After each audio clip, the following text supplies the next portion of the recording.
a sua galera. Eu tenho a minha galera aí que fica no anonimato. Quem são? Mas em que funções específicas? Eu tenho um cara que me dá trabalho de fortalecimento do core, tem um cara que me dá um suplemento a mais, que é um nutricionista.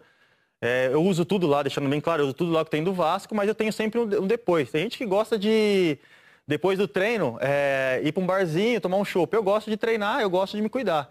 É uma um hábito que eu criei e que eu levo para minha vida. Sabe uma coisa que eu acho muito legal, até aproveitando um pouquinho da fala dos dois? Tem a parte tática, tem a parte técnica, né? Tem esse cuidado extracampo, mas tem muito do lado da cabeça do jogador. A forma como vocês assimilam as ideias do treinador. Por que eu estou falando isso? Primeiro, pelo que o Castan acabou de dizer em relação ao Luxemburgo, trazer essa confiança, esse resgate do tamanho do Vasco. O Vasco é muito grande para estar caindo e voltando todo ano, brigando por zona de rebaixamento. Cara, tem uma história muito bacana por trás. Na hora que o Vanderlei coloca isso na cabeça dos atletas, tem aquele algo a mais que de repente vale um resultado. E o que me chama muito a atenção no Santos é como o Santos não administra resultado. E eu acho que isso é um bem absurdo que o Sampaoli traz para o futebol brasileiro. Ontem vocês fizeram 1-0 no jogo contra o Avaí e na saída de bola já saíram 4 buscando lá na frente. Então não tem aquela coisa de que a gente está acostumado muitas vezes aqui no Brasil de fazer 1-0 e todo mundo bota a bunda lá atrás e joga pelo contra-ataque, fechadinho e vamos administrar 1-0. O Sampaoli pensa o futebol de uma maneira diferente. Eu acho que com um pouquinho mais de tempo, com um pouquinho mais entendendo a cultura do futebol brasileiro, o Jesus também pensa o futebol dessa maneira no Flamengo. São caras que querem esse protagonismo e jogam numa intensidade muito mais parecida com o que se joga na Europa do que com o que a gente está acostumado a ver aqui no Brasil. Luiz, a gente está falando aqui do aspecto tático, político do Vasco, né, que atrapalha muito, e o Castan aqui falando pra gente. Já no Santos também tem essa questão política e muitas vezes o Sampaoli expõe isso em entrevistas, né? Em entrevistas coletivas. Queria saber do Everson se quando ele dá essas entrevistas coletivas expondo alguns problemas que o Santos tem, problemas de renovação, problemas de contratação que ele já pediu e não dão para ele. Problema de salário. E até problema dos goleiros, quando ele teve o problema com o Vanderlei, com a tua chegada. Como é que ele é depois dessas entrevistas, né, no treinamento? Para ele não aconteceu nada, aquilo é parte mesmo do trabalho dele? Ou ele chega meio cabisbaixo, ele chega meio... A defesa que o Everson fez, ó. Espetacular, olha. Essa foi fácil. Então, Roger... Para ele, né? A gente trabalha, às vezes fica um pouco fácil, mas não é tão simples assim. Então, Roger, o professor Sampaoli, até quando ele expõe esses problemas, até para vocês, para a imprensa, no outro dia ele volta com a mesma metodologia, com o mesmo trabalho, com a mesma cobrança. Ele não deixa aquilo atrapalhar o nosso ambiente dia a dia. Ou pode até ser uma estratégia dele. Sim, eu creio, pode ser até uma estratégia dele, que ele expõe mesmo para vocês. Já trabalhei em clubes, eu acho que o Castan também já trabalhou em clubes que tem problemas de pagamento, que já teve problemas de pagamento e o clube jura que não. Não, no Santos não. Quando teve problema, o presidente assumiu os problemas que teve. Depois de uma semana, os nossos direitos de imagem estavam todos pagos, então... Eu acho que é mais uma coisa que o Sampaoli usa de estratégia dele também para não poder chegar na gente, para já expor, para já ficar tranquilo. E ele se resolve com o presidente, nosso presidente Pérez. E o dia a dia de trabalho nosso é sempre o mesmo. Sobre o Sampaoli, acho que ele deu sorte também, a boa escolha do Santos, que o DNA do Santos combina com o estilo do Sampaoli trabalhar. Perfeito. E outra coisa, o Sampaoli não tem grande pressão por resultado, de ser campeão brasileiro, de bem não tem Libertadores. É diferente você trabalhar implantar um sistema como ele no Santos do que se fosse no São Paulo, fosse no Palmeiras, fosse no Flamengo. Acho que é uma combinação aí do estilo dele com o ambiente do Santos. As pretensões do Santos são diferentes. O Mano tem que ganhar o Campeonato Mineiro, tem que ganhar a Libertadores, tem que ganhar a Copa do Brasil, o tricampeonato. É diferente. Mas isso então, você está falando do Santos hoje, com o elenco que ele tem hoje, que ele não tem pressão. Porque historicamente o Santos é um clube que sempre vai ter uma pressão. Não, mas é diferente. O Santos é diferente de Corinthians, de Palmeiras, de São Paulo, por exemplo. A pressão é menor no Santos, na sua opinião? Sempre foi menor na pressão no Santos? Sempre foi, sempre foi. O Santos tem a menor torcida. São Paulo, tem uma pressão interna ali na cidade de Santos. Mas o Santos, por isso mesmo, teve uma vocação de sempre jogar bem. Dura quando está em crise na Vila Belmiro, O Muricy sabe. Mas a crise não é tão assim como em outros clubes, não. Você está concordando com o Marco, Muricy? Você que treinou o Santos? Eu fiquei 2 anos no Santos. Apesar que ganhei campeonatos lá. Ganhei 2 Paulistas, uma Libertadores e uma Recopa. Mas, assim, nos grandes momentos ruins nossos, não tinha tanta pressão assim, não, lá. Porque é um time de uma cidade pequena. É um time grande de uma cidade pequena. Não pequena, mas uma cidade muito menor do que São Paulo e Rio. Belo Horizonte, por exemplo, e talvez isso... mas tanto o Bordão tem razão que o Santos foi desclassificado, por exemplo, pelo River do Uruguai. Não é sul-americano. Time fraco. Não aconteceu nada. Não aconteceu nada. Se isso acontece em outro clube, é uma confusão danada. Então o Bordão tem razão. O Santos é um pouco mais tranquilo. Agora, o que chama a atenção para mim do Sampaoli... Nada tira o mérito dele. Nada. O mérito ao contrário, só ajuda. Como rapidamente ele conseguiu passar uma ideia. Muito rapidamente. Isso aí. 2, 3 meses de trabalho, ele já passou uma ideia de jogo muito rápido para os jogadores. E às vezes a gente está acostumado com aquele discurso, eu preciso de tempo para trabalhar, para passar a minha ideia. E ele queria jogadores que não foram contratados. E a ideia está lá. De qualquer maneira, a ideia está lá. Jogava com um time titular, jogava com um time reserva, com as diferenças que tem de qualidade de jogador, mas a ideia de jogo estava muito clara lá. Isso chama atenção. Com uma série de dificuldades, né? Porque, querendo ou não, ele fala outro idioma. Os assistentes falam outro idioma. Ele não conhecia o futebol brasileiro, a não ser pela televisão. Pela televisão e pelas informações, é um outro olhar. Pouco investimento, né, Nori? Pouco investimento. Só para lembrar, pergunta legal, Bodão, só para lembrar a tese, outros treinadores também fizeram revolução no Santos. O próprio Leão, que nunca trabalhou muito com molecada e tal, teve um momento que ele foi obrigado a trabalhar com molecada. Não tinha revelou Robinho, revelou Diego, um time novo, sensacional, campeão brasileiro. Quer dizer, o Santos propicia isso. É da história do Santos. Uma pergunta legal para o Everson em relação a isso, porque o Nori citou como o Sampaoli implementou o sistema de trabalho dele, com rapidez. Mas como eles administram também algumas derrotas duras, porque o Santos foi goleado pelo Ituano, pelo Palmeiras no Campeonato Brasileiro e saiu para o River do Uruguai. E dão resposta no jogo seguinte, fazendo grandes jogos, mantendo o seu sistema de jogo. Como é que é uma semana depois de uma reviravolta dessa, né? Ou de uma goleada sofrida, ou de uma eliminação? Como é que vocês tratam isso lá dentro? Porque no jogo seguinte parece que está tudo legal. Sim, então, Roger, como todos vocês já conhecem, ele tem esse método de trabalho dele, de sempre manter a posse de bola, de sempre procurar sair jogando.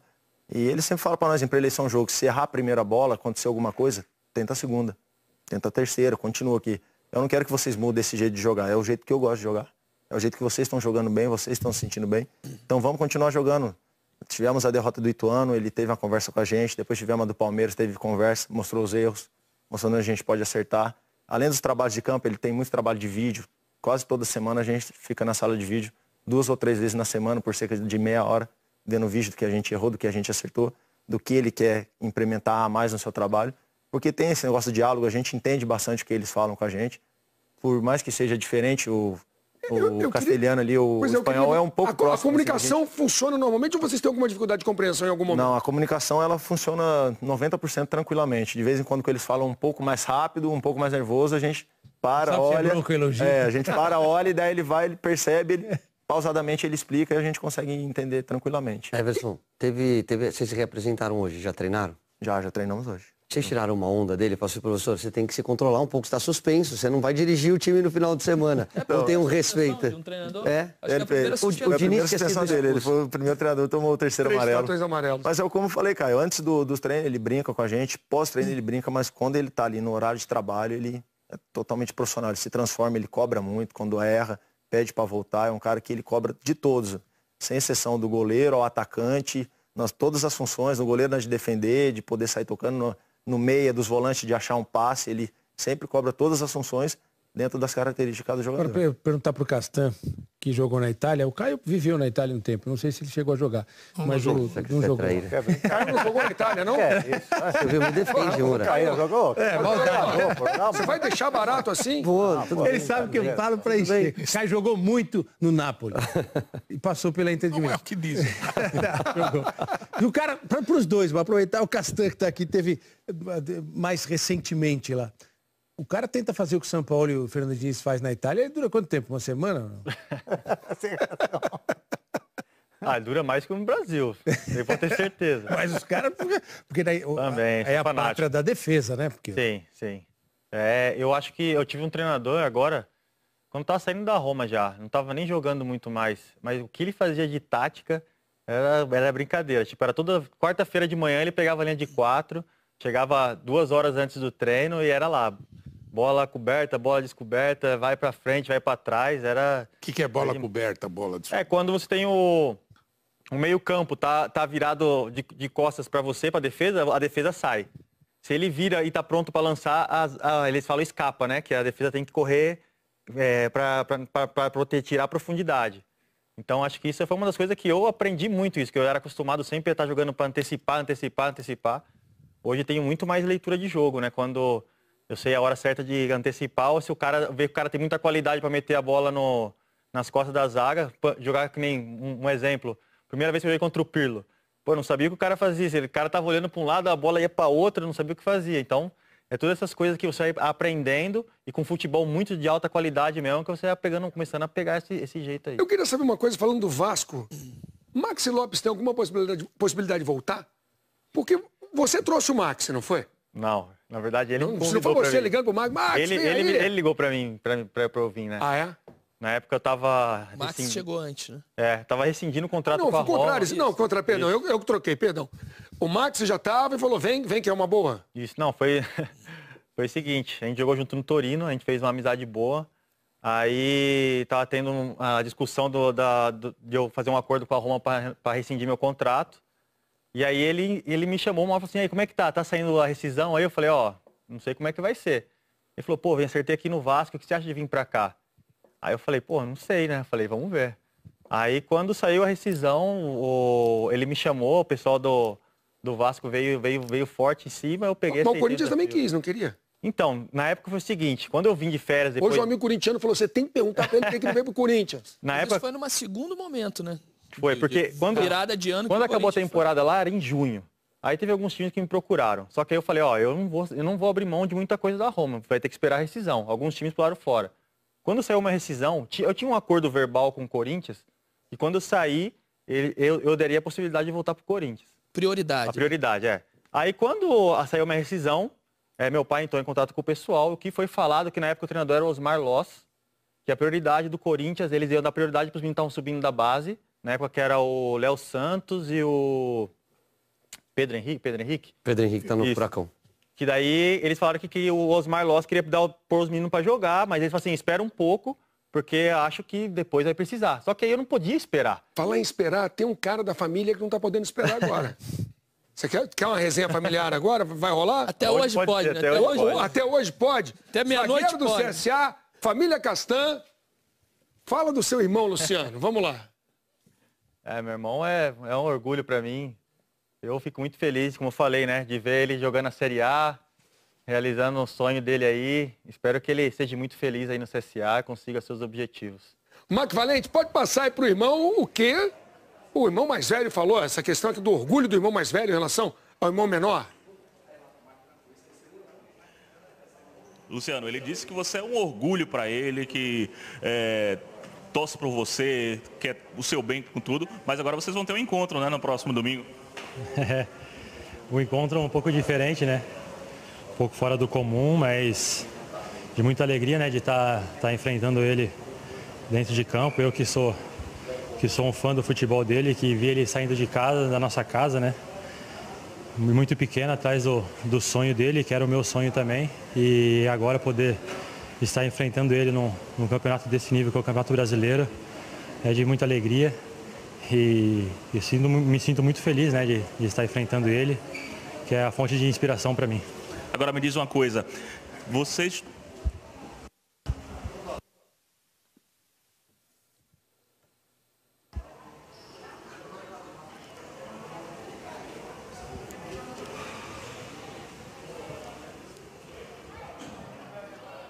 Olha só, ele disse, esse jogo agora, a gente sabe que vocês torcem um para o outro, né? Mas rola uma disputa aí, uma rivalidade dentro de casa?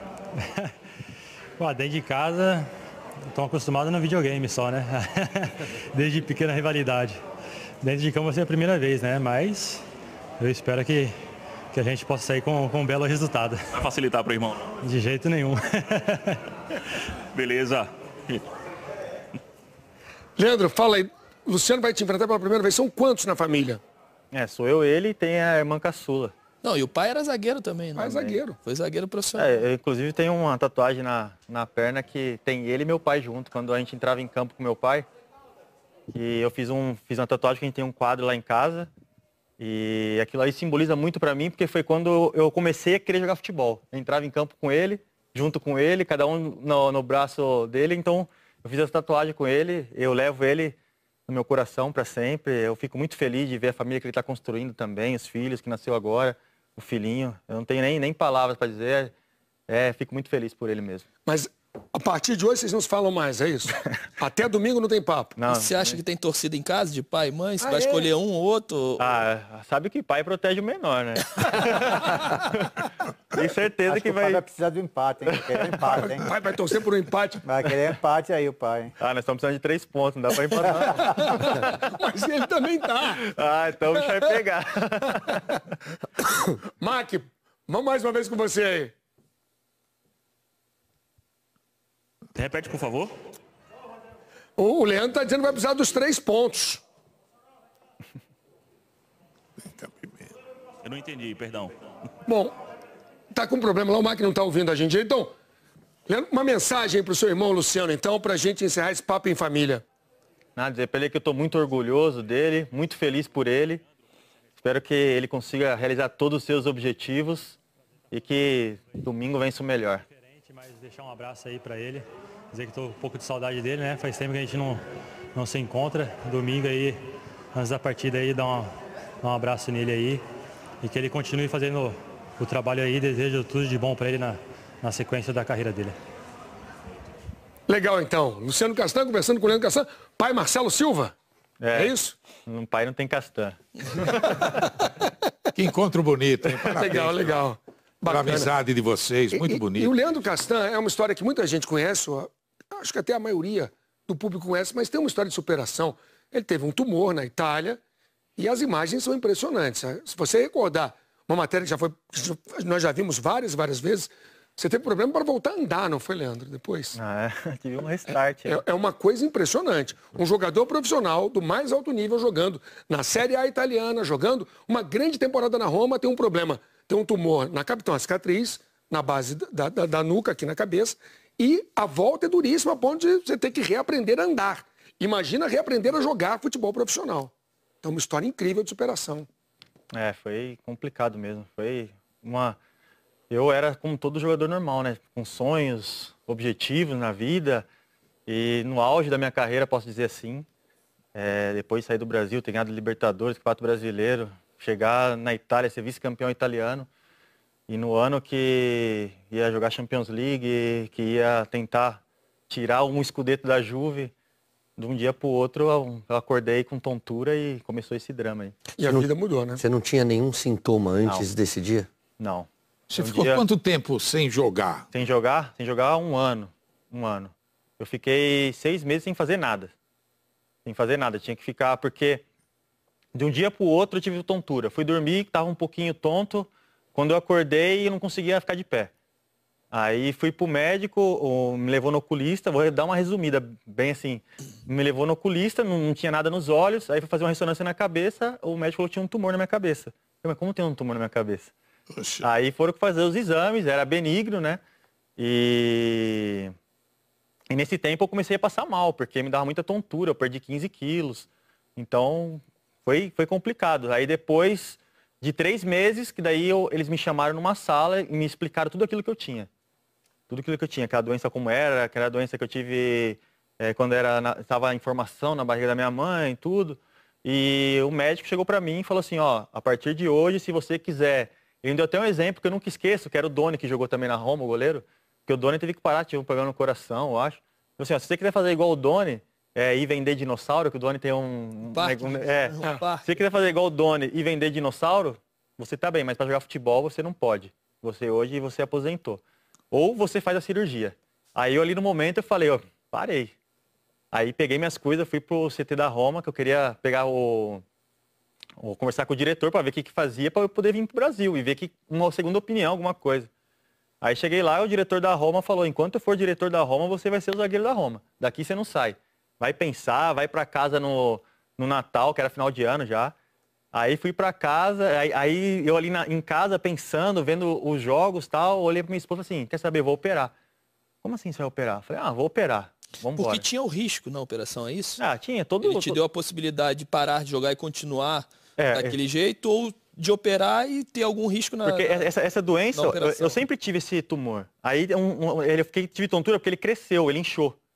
Aí ele desinchou de novo, assim, tava a vida normal de novo. Só que o perigo era ele inchar de novo. O exercício explodir. Físico fazia ele inchar. Se você parasse, se não tivesse mais, uma pancada na cabeça. Isso, poderia explodir. Aí a cirurgia, o bom da cirurgia era que era um risco controlado. Quando eles abrissem minha cabeça, se acontecesse algum problema ali, eles poderiam controlar naquele momento. Então aí ia tirar aquilo e acabou. Aí eu ia seguir minha vida normal, isso. E foi o que aconteceu. Só que aí depois, quando eu fiz a cirurgia, eu voltei e eu não conseguia me movimentar. Fiquei na maca lá na UTI e não conseguia me mexer. O médico vinha com a caneta assim, colocava, eu sentia. Só que ele falava para eu me movimentar, não conseguia. E aí que começou a fisioterapia. Você tinha sensibilidade, mas não tinha força.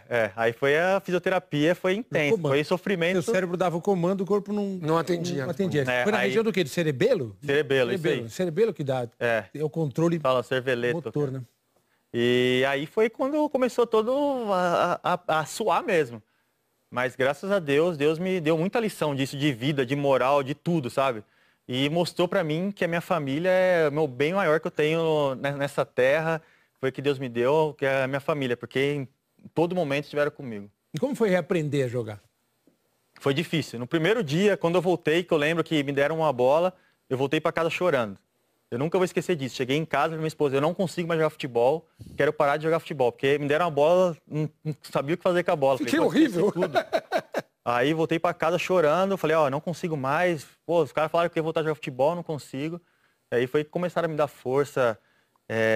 Quando minha fé aumentou muito, acho que Deus é muito importante na minha vida, mas foi muito mais ainda. Acho que aquilo você crê nas coisas que você não vê mesmo, então acho que foi muito importante. Aí foi aquele negócio de superação, cara. Semana depois de semana você vê um resultado, você vê o outro, você vai ganhando força. Então, eu acho que a minha vida que eu posso falar de tudo isso aí é superação. Que bom. Total. Parabéns. Só falar uma coisinha. Primeiro, parabenizar você, porque você sempre foi um grande zagueiro, desde quando você surgiu, campeão no Corinthians, comprovou isso na Itália e está jogando em alto nível de novo no Vasco. A gente tem vários exemplos na vida e no futebol não é diferente. É importante o diretor bancar e dar essa confiança que ele precisava para fazer a cirurgia. É fundamental você ter o apoio familiar, porque quando você está bem, tem um monte de gente do teu lado, mas quando você está mal, só quem gosta de verdade de você que está ali para te amparar. Mas se você não acreditar, se a transformação não vier de você, nada acontece. Então, às vezes a gente fala, mas poxa, precisava de um conselho, ele precisa ser melhor assessorado. Não, se o cara não está disposto a mudar, se o cara não está disposto a aprender com os próprios erros, né, Caio? Pode falar quem for que não acontece nada. Então é muito legal ver você voltando a atuar em alto nível. Não, obrigado, Caio. E só também enfatizar, acho que muito importante nesse período todo foi o Vasco também na minha carreira, sabe? Porque o Vasco abriu as portas para mim e me recebeu mesmo, sem perguntar como que ele tá, o que ele tem. O Vasco abriu as portas para mim, me mostrou que eu era importante, a torcida me abraçou, que é uma coisa que acho que, assim, eu sempre fui muito querido onde eu passei, mas eu acho que eu nunca fui tão querido como eu sou hoje. Então, eu me sinto em casa mesmo hoje no Vasco. Então, agradecer realmente a todos, porque, como eu falo sempre, vou levar o Vasco aí pra minha vida. Dá testemunho de Vasco, calma. Legal. Tá parecendo até que tá se despedindo. Não, calma. vamos fazer o seguinte. Calma, depois dessa linda história do Vasco, não. Depois do Castanho relembrar. Deu muito problema. Essa linda história de superação. Calma. Vamos fazer o seguinte, nós vamos para um rápido intervalo. Já vamos falar do Vasco, do Castan, do Santos, do Everson, líder do Campeonato Brasileiro. Notícias dos Jogos Pan-Americanos. Já eu converso com Glenda Kozlovski e a famosa preleção de Vanderlei Luxemburgo. O Bem Amigos volta já.